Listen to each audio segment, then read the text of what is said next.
Avez-vous déjà été jeté hors de votre maison à cause d'un interrupteur? Non, juste moi. Super. C'est arrivé l'été de mes 15 ans. En pleine canicule, mi-juillet, et mon seul crime était d'avoir laissé la lumière du couloir allumée en allant chercher un verre d'eau à 1 heure du matin. On aurait dit que j'allais brûler la maison vu la réaction de mon père. Il a débarqué comme le fantôme des factures d'électricité impayées et a crié « Tu traites cet endroit comme un hôtel. L'électricité n'est pas gratuite, Lucas. » Je suis resté là, clignant des yeux, à moitié en train de boire, torse nu et confus, pendant que ma mère ajoutait sa phrase préférée « Si tu veux gaspiller de l'énergie, paie tes propres factures. » Je n'ai pas argumenté. Je n'ai pas claqué de porte. Je n'ai même pas fini mon eau. Parce que quand les veines de ton père sont gonflées et que les bras de ta mère sont croisés plus fort qu'un coffre-fort de banque, tu sais qu'il n'y a qu'une seule direction pour cette nuit, dehors. Je pensais qu'il bluffait, mais en moins de 20 minutes, mon sac de sport était fait, par moi, bien sûr, et mon père a pointé le porche comme si c'était une scène de crime et que j'étais le suspect. Dehors, a-t-il dit, comme si j'étais un chien qui avait fait pipi sur le tapis. Je n'avais même pas de chaussures. 15 ans, pas de travail, pas de permis, juste des chaussettes, un vieux sac de sport et la conscience que ma famille accordait plus de valeur à une facture de service public qu'à son propre enfant. Et le meilleur dans tout ça? Alors que je sortais, ma mère m'a interpellé, c'est de l'amour vache, Lucas. Tu nous remercieras un jour. Ouais, parce que rien ne vaut un développement de la personnalité comme être viré de son propre lit à cause d'une ampoule LED. J'ai fini par squatter dans le garage de mon ami Jason. Ses parents n'étaient pas au courant pendant les 2 premières nuits. Je me faufilais juste après la tombée de la nuit et me blottissais sous une bâche à côté d'une tondeuse à gazon et d'une boîte de lumière de Noël. J'utilisais un vieux panier pour chien comme oreiller. Pas de métaphore ici. C'était littéralement un panier pour chien. Son berger allemand m'a grogné une fois, puis a décidé que je n'en valais pas la peine. Le jour, je me promenais en ville en faisant semblant d'avoir des courses à faire, juste pour éviter les questions. Je me douchais à la piscine municipale, mangeais des crackers dans le parc et passais la plupart de mon temps à essayer de ne pas pleurer en public. Parce que, aussi drôle que tout cela puisse paraître maintenant, à l'époque, c'était brutal. J'avais 15 ans. Je n'avais aucune idée de comment fonctionnaient les impôts, et encore moins comment survivre en étant ghosté par sa propre famille. Et le pire n'était pas de dormir sur du béton ou de manger du beurre de cacahuète directement au pot. C'était de savoir qu'ils n'appelaient pas. Pas une seule fois. Ils n'ont pas vérifié si j'avais un endroit où aller. Ils n'ont pas déposé une couverture ou même une brosse à dents. Juste le silence. Comme si j'avais été un locataire qui avait oublié de payer son loyer, et qu'il passait à autre chose. Après une semaine, la mère de Jason m'a surpris en train de chaparder des toasts dans leur frigo de garage. Elle n'a pas crié, n'a pas grondé, a juste cligné des yeux 2 fois et a dit « Pourquoi tu ne nous l'as pas dit, mon chéri ?» J'ai haussé les épaules. Elle m'a laissé rester. Leur garage n'avait pas de climatisation, mais au moins il avait des prises et une couverture qui ne sentait pas le vieux chien. J'ai commencé à dormir sur un tapis de mousse entre la poubelle de recyclage et le chauffe-eau. Je chargeais mon téléphone la nuit et j'ai commencé à chercher sur Google comment trouver un emploi à 15 ans sans mourir. Internet m'a donné des options, aide-serveur, tondeur de pelouse, plongeur. J'ai choisi les 3. À la fin de ce mois, j'avais 2 emplois à temps partiel et je tondais des pelouses le week-end. Ce n'était pas glamour.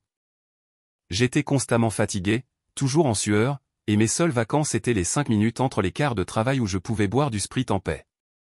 Mais pour la première fois de ma vie, je me suis senti éveillé. Pas vivant, exactement. Juste conscient. Conscient que j'étais seul. Conscient que personne ne viendrait arranger ça. Et quelque part dans ce garage, entre le fait de traîner des poubelles et de frotter le sirop sur les tables du restaurant, quelque chose a cliqué. Si je voulais survivre, je ne pouvais pas me contenter de travailler dur. Je devais construire quelque chose. Et ça a commencé avec un climatiseur cassé dans le garage de Jason. La première fois que j'ai réparé un climatiseur, je n'en avais même pas l'intention. Le père de Jason criait après l'appareil du garage depuis des semaines, disant qu'il soufflait de l'air chaud et bouffait de l'électricité comme si c'était un buffet à volonté. Un soir, après un quart de travail particulièrement humide au restaurant, je me suis assis à côté, la chemise trempée, et j'ai décidé de simplement regarder à l'intérieur. Pas parce que je savais ce que je faisais. Ce n'était pas le cas. J'avais regardé 2 vidéos YouTube intitulées « Comment ne pas mourir en réparant des trucs de HVAC » et j'ai pensé, j'ai déjà été viré de ma maison. Qu'est-ce qui pourrait encore arriver? J'ai dévissé le panneau avec un couteau à beurre, j'ai regardé les entrailles poussiéreuses à l'intérieur, et j'ai commencé à trifouiller comme un raton laveur avec un diplôme. 30 minutes plus tard, il a fait un bruit de chèvre mourante, puis a ronronné et s'est mis en marche. De l'air frais s'est répandu, et je jure que j'ai failli pleurer là, entre les rallonges et un aspirateur d'atelier cassé. Jason est sorti avec 2 sodas et s'est figé. « Mec, tu as réparé ça ?» Je suppose, dis-je, les yeux écarquillés. Il m'a tendu un soda comme si c'était un trophée. C'est à ce moment-là que tout a cliqué. Pas seulement le climatiseur, mais moi. J'ai réalisé que j'aimais réparer les choses, surtout les choses qui n'étaient plus censées fonctionner, surtout les choses auxquelles tout le monde avait renoncé, comme moi. Cette nuit-là, je suis resté éveillé à chercher des tutoriels de HVAC sur Google. J'ai regardé en rafale des forums avec des noms comme Tech Talk Chiller Only et Educt Tap Dynasty. J'ai regardé un type nommé Big Mike expliquer le fonctionnement interne d'un serpentin de condenseur avec l'enthousiasme d'un prédicateur caféiné. Je me fichais que ce soit ringard. J'avais l'impression que c'était de la magie, que j'apprenais une langue que personne d'autre dans ma vie n'avait jamais pris la peine de m'enseigner. En moins de 2 semaines, j'avais acheté mon premier multimètre sur eBay pour 12 $. Il fonctionnait à peine et avait une fissure dans l'écran, mais il bipait. Et j'aimais ce bip plus que je n'ai jamais aimé une carte d'anniversaire de mes parents.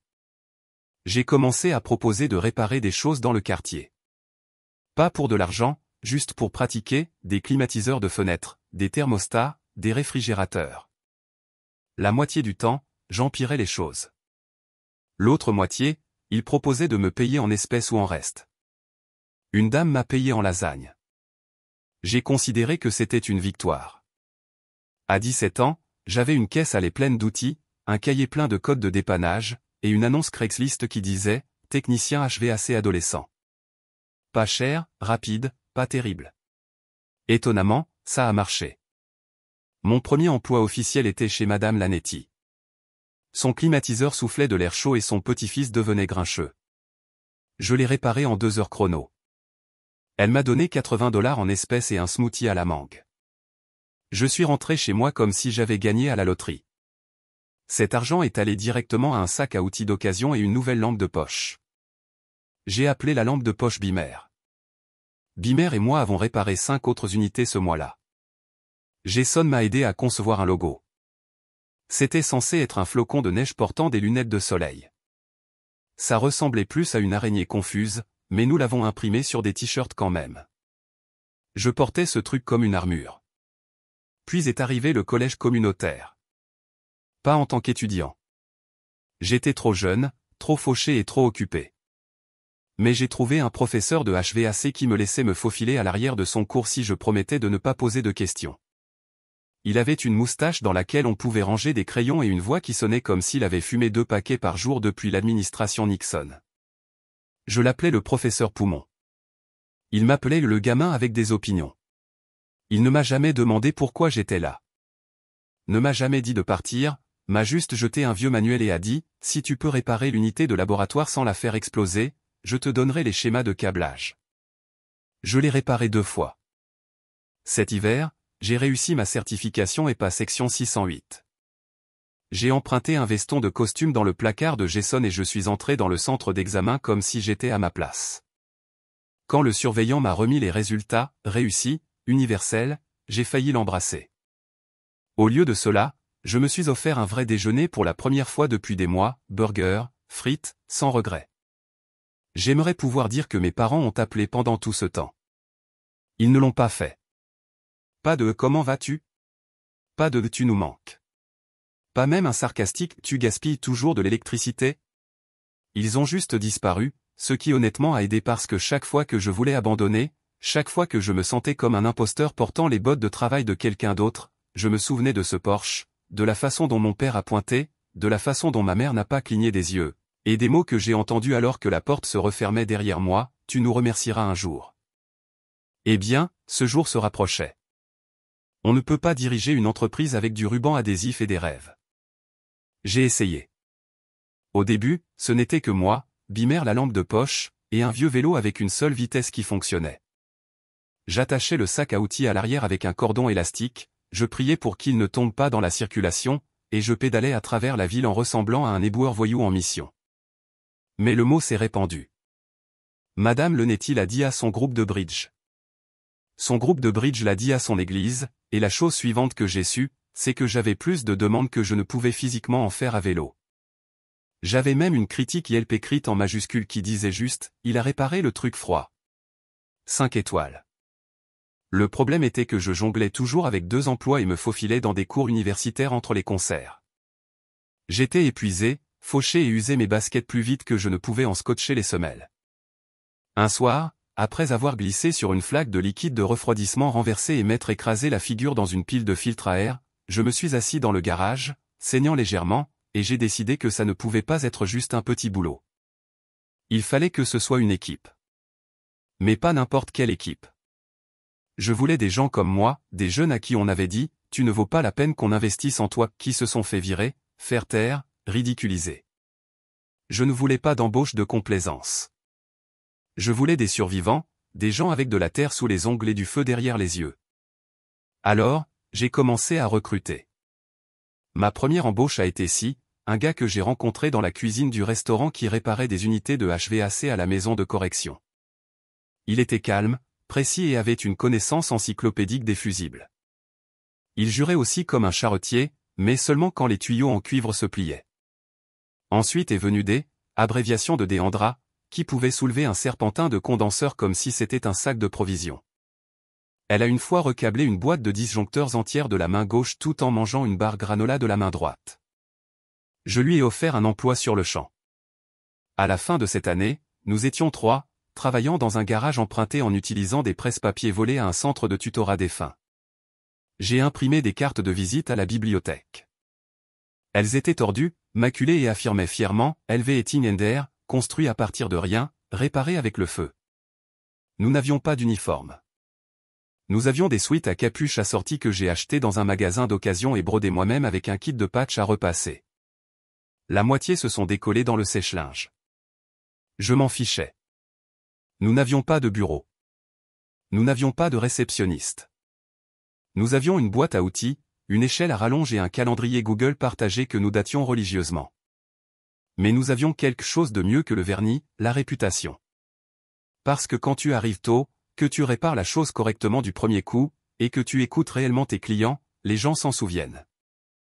Nous avons commencé à recevoir des appels commerciaux, des petits bureaux, des boulangeries, une salle de sport qui sentait l'ambition mouillée. J'ai dû acheter un tableau blanc juste pour suivre les factures.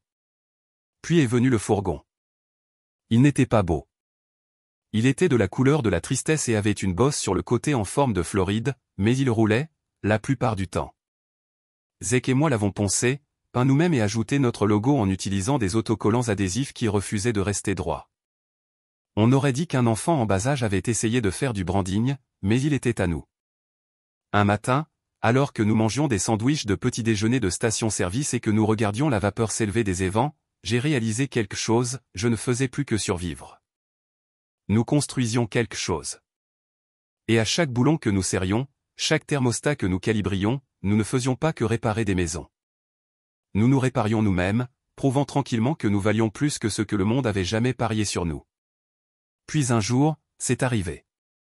Un gars des nouvelles locales a appelé, a dit qu'il avait entendu parler d'une équipe de HVAC pour adolescents avec un culte et qu'il voulait faire un reportage.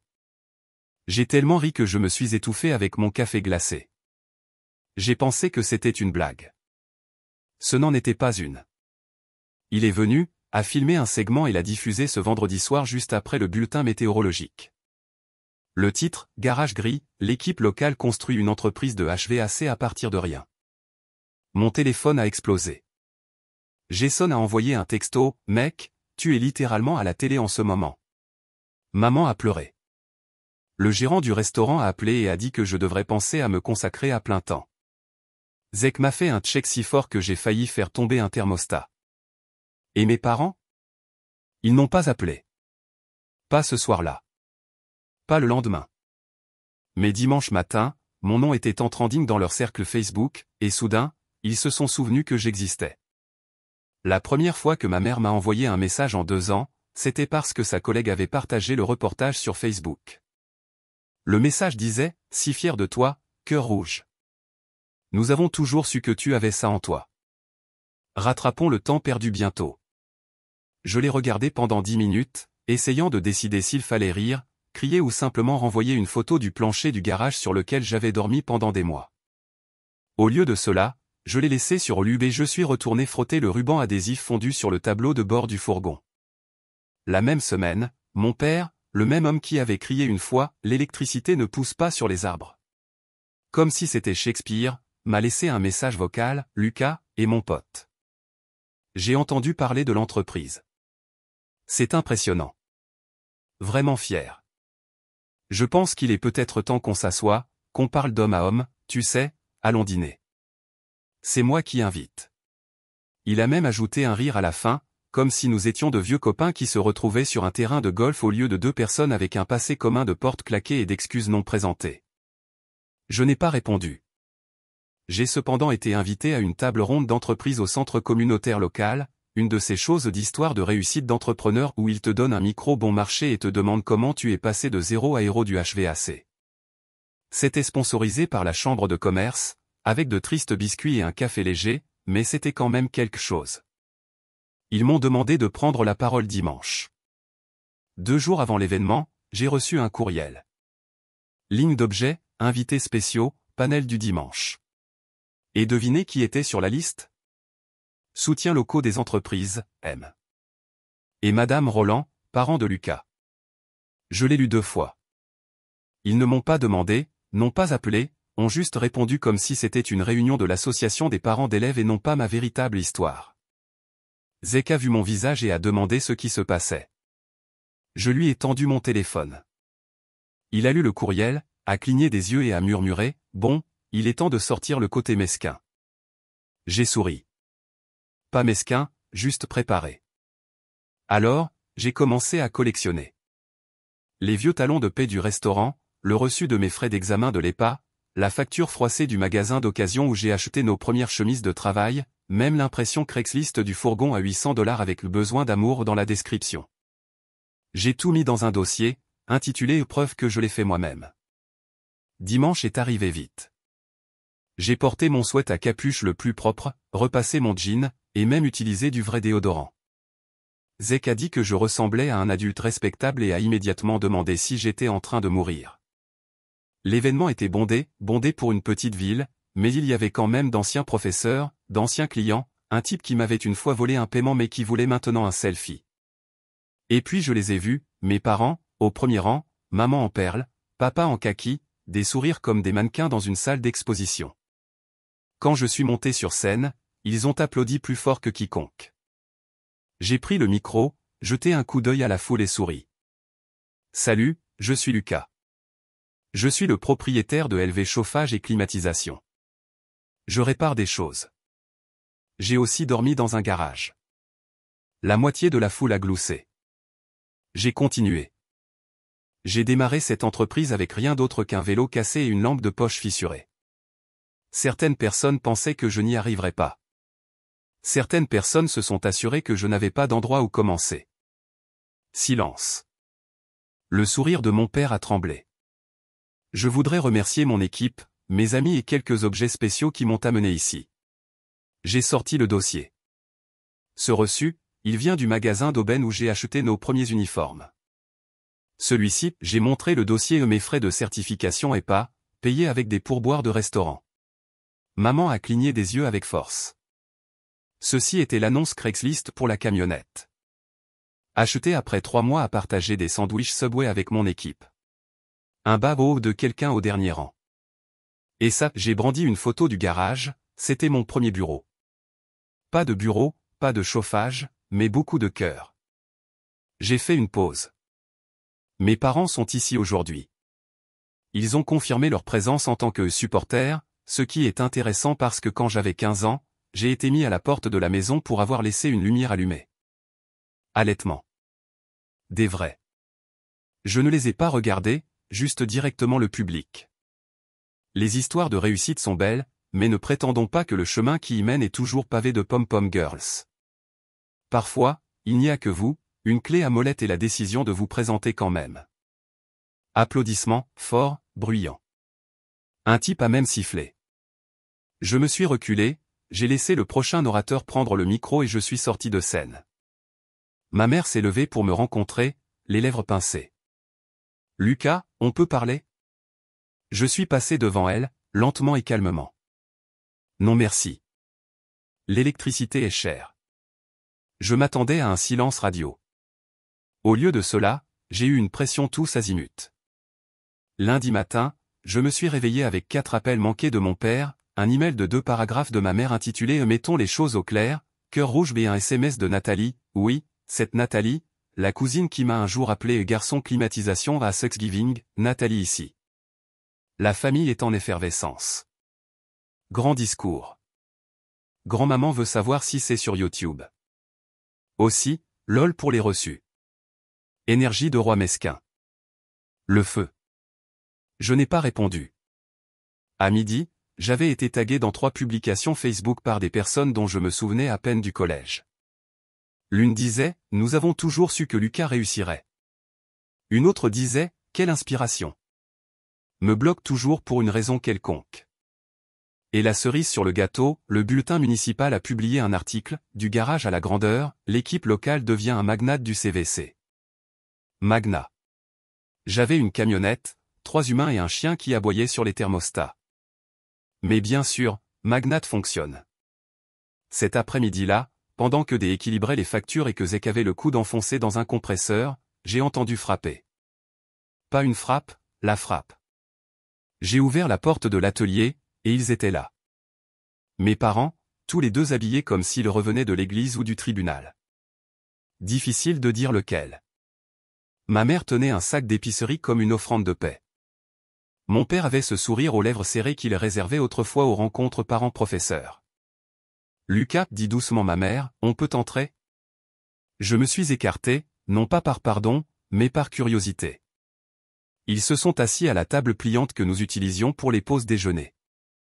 Bruno a fait 2 fois le tour d'eux, puis s'est allongé avec un soupir qui sonnait comme un jugement. Maman a placé le sac d'épicerie sur la table et a commencé à le déballer, une tarte achetée en magasin, une photo encadrée de moi quand j'étais bébé, j'avais encore mes dents de l'aisselle à ma toucher, et ma vieille couverture de bébé. « J'ai pensé que tu pourrais vouloir ça, dit-elle. Je l'ai fixé du regard. Les canards jaunes en lambeaux sentaient le grenier. J'ai une couverture, répondis-je, pointant celle que Bruno utilisait actuellement. Papa s'éclaircit la gorge. Écoute, nous n'avons pas géré les choses correctement. Nous le savons. Silence. Nous avions peur, ajouta-t-il. Élever des enfants n'est pas facile. Tu as toujours été indépendant, mais aussi têtu. Nous pensions que peut-être un peu d'amour sévère t'apprendrait la responsabilité. J'ai incliné la tête. Mettre votre fils à la porte à cause d'une lumière dans le couloir forge le caractère ?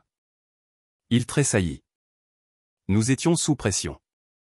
Finance, stress. Tu sais comment c'est. Je sais maintenant, dis-je, parce que j'ai payé toutes les factures moi-même. Maman renifla. Tu n'es pas obligé de nous le jeter à la figure. En fait, dis-je, ouvrant le dossier des reçus et le posant entre nous, je l'ai littéralement fait. Ils ont tous les 2 fixé du regard la pile, WE2, facture, relevé de prêts étudiants, tous organisés comme la mallette d'un procureur. Pourquoi garder tout ça, demanda papa.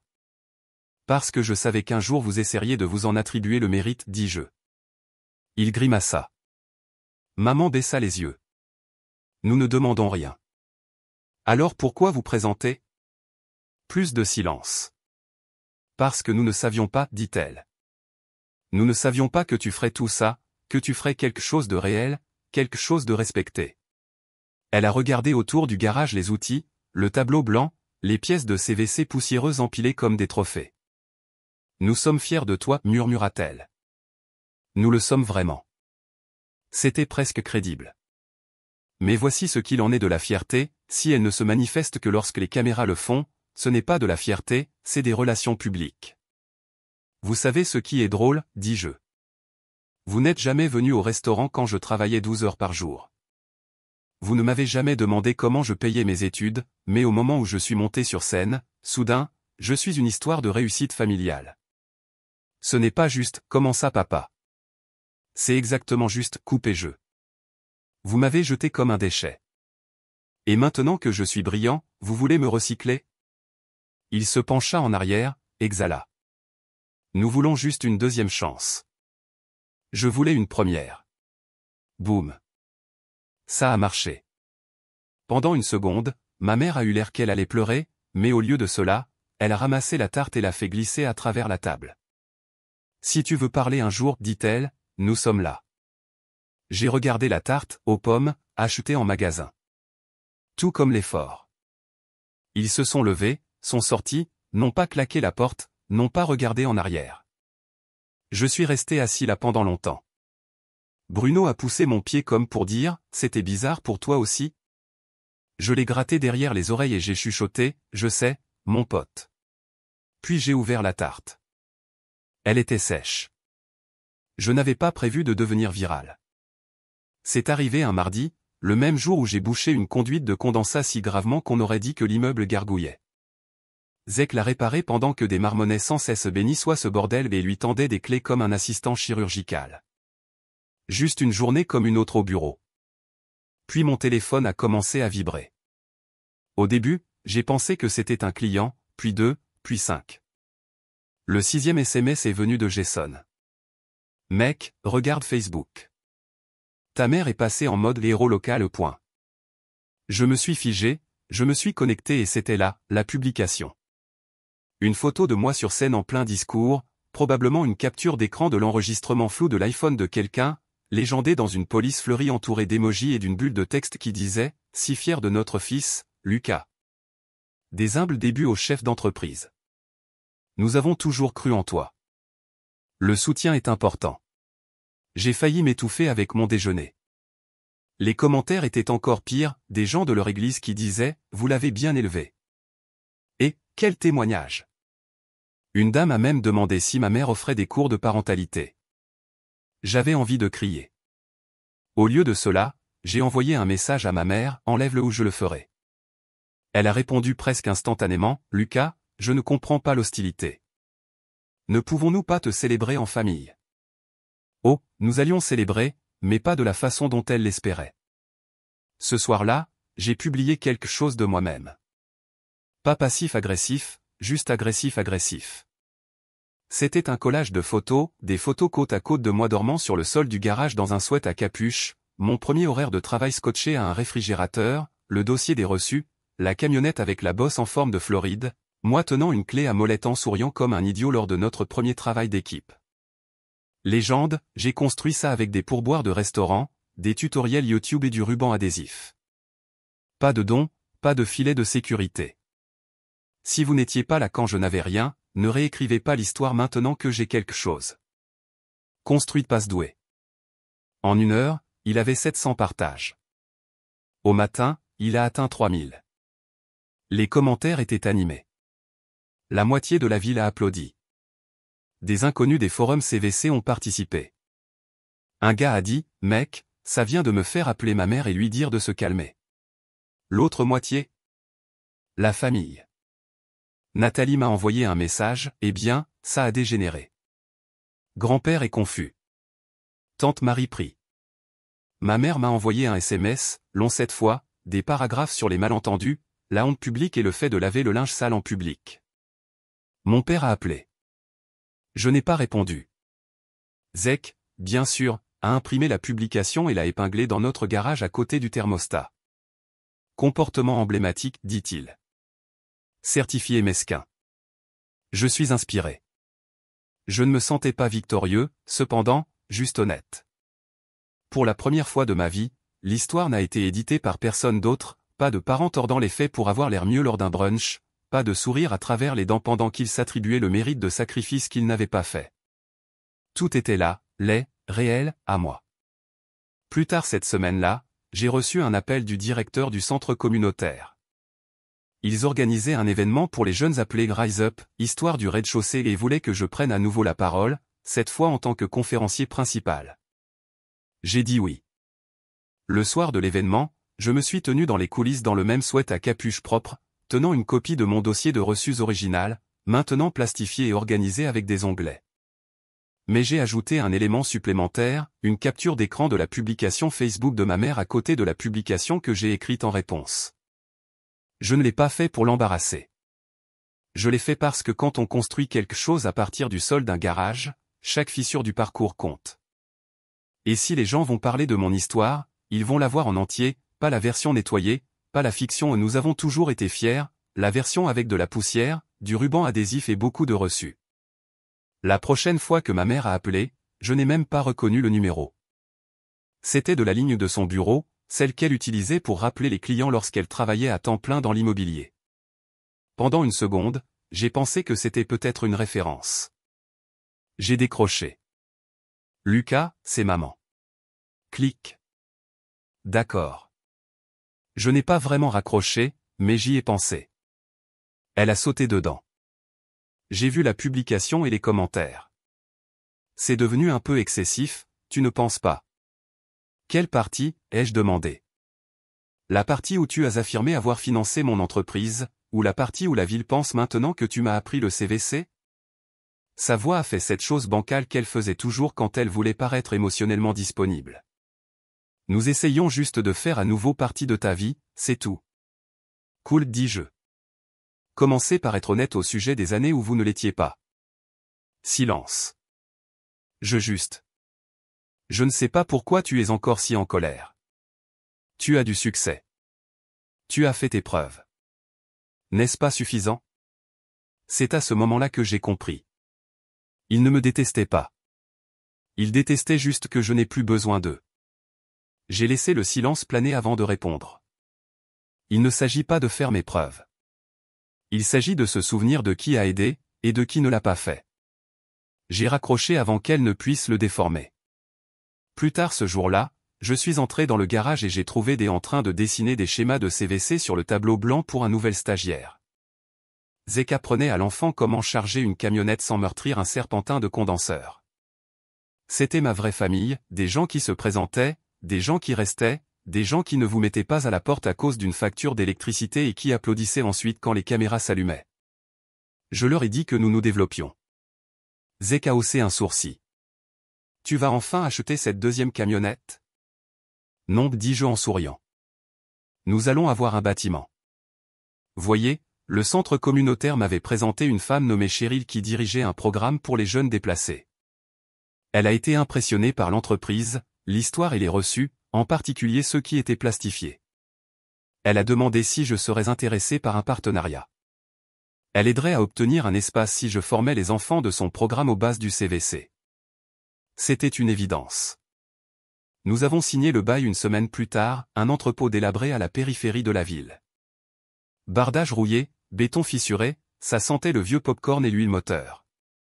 Nous l'avons appelé parfait. Zek a commencé à peindre l'intérieur dans des tons de bleu et d'argent. Il a installé un mur de tableaux blancs complet. J'ai apporté un canapé du magasin d'aubaine et en effet notre salle de repos. Bruno l'a revendiqué en quelques minutes. Nous avons construit une salle de classe à l'arrière et avons accroché une pancarte au-dessus de la porte qui disait « Bienvenue à la chaudière ». Nous avons transformé la pression en puissance. Ringard, bien sûr, mais ça a marché. Les enfants ont commencé à venir. La plupart étaient comme nous, mis à la porte, rejetés, ignorés. Un enfant, Marcus, avait 15 ans et vivait dans le sous-sol de son cousin. Sa première semaine, il a cassé 3 outils et a pleuré dans le placard des fournitures. Maintenant, il peut installer un système mini-split plus rapidement que la plupart des professionnels que j'ai rencontrés. Nous ne leur avons pas seulement enseigné les outils. Nous leur avons appris comment se présenter, comment continuer, comment rire quand le monde vous disait que la tuyauterie n'était pas un vrai avenir. Et chaque mois sur le tableau blanc, nous ajoutions des noms. Chaque nom appartenait à quelqu'un qui avait terminé sa formation et avait obtenu son premier emploi. En ce moment, nous en sommes à 32. 32 noms. 32 enfants qui n'ont pas seulement survécu, ils ont commencé à construire. La semaine dernière, le Conseil des entreprises locales nous a offert un contrat pour moderniser les systèmes de climatisation de 3 bâtiments municipaux. Gros travail. De l'argent réel, le genre de travail que mon père rêvait de décrocher lorsqu'il se disait encore entrepreneur. J'ai signé le contrat avec des Zek à mes côtés, j'ai pris un selfie et je l'ai publié avec la légende, quand ils ont dit que je regretterais de me lancer dans le CVC, ils ont oublié une chose, je ne regrette pas les reçus. Il a été partagé par le bureau du maire. Et quelque part dans mon esprit, j'espérais que ma mère le voie, non pas parce que je voulais des applaudissements, mais parce que je voulais qu'elle comprenne enfin ce que je voulais dire quand je disais que j'avais construit ça moi-même, chaque boulon, chaque évent, chaque promesse brisée transformée en plan. C'est arrivé lors du gala annuel des entreprises communautaires, celui auquel je n'ai jamais été invité auparavant. Cette fois, je n'ai pas seulement participé. J'étais le conférencier principal. Je suis monté sur scène dans un costume ajusté, des bottes propres et un badge personnalisé qui disait « Lucas Rolland, fondateur, LV chauffage et climatisation ». L'endroit était bondé, d'anciens patrons, des fonctionnaires de la ville, quelques professeurs qui avaient autrefois suggéré que je vise plus bas, même mes parents. Ils étaient près du fond. Je leur ai fait un signe de tête une fois, sans sourire. L'animateur m'a tendu le micro. J'ai regardé la foule, les caméras, tous les experts en costume qui ne savaient probablement toujours pas ce qu'était une thermopompe, et j'ai dit, quand j'avais 15 ans, j'ai été mis à la porte pour avoir gaspillé de l'électricité. La salle a retenu son souffle. Mais j'ai compris. J'ai travaillé, j'ai échoué, j'ai réparé des choses. J'ai construit une entreprise à partir de rubans adhésifs et de déception. Et maintenant, j'ai fait une pause, j'ai souri, je suis le pouvoir. J'ai lâché le micro, je suis sorti de scène, je n'ai pas regardé en arrière.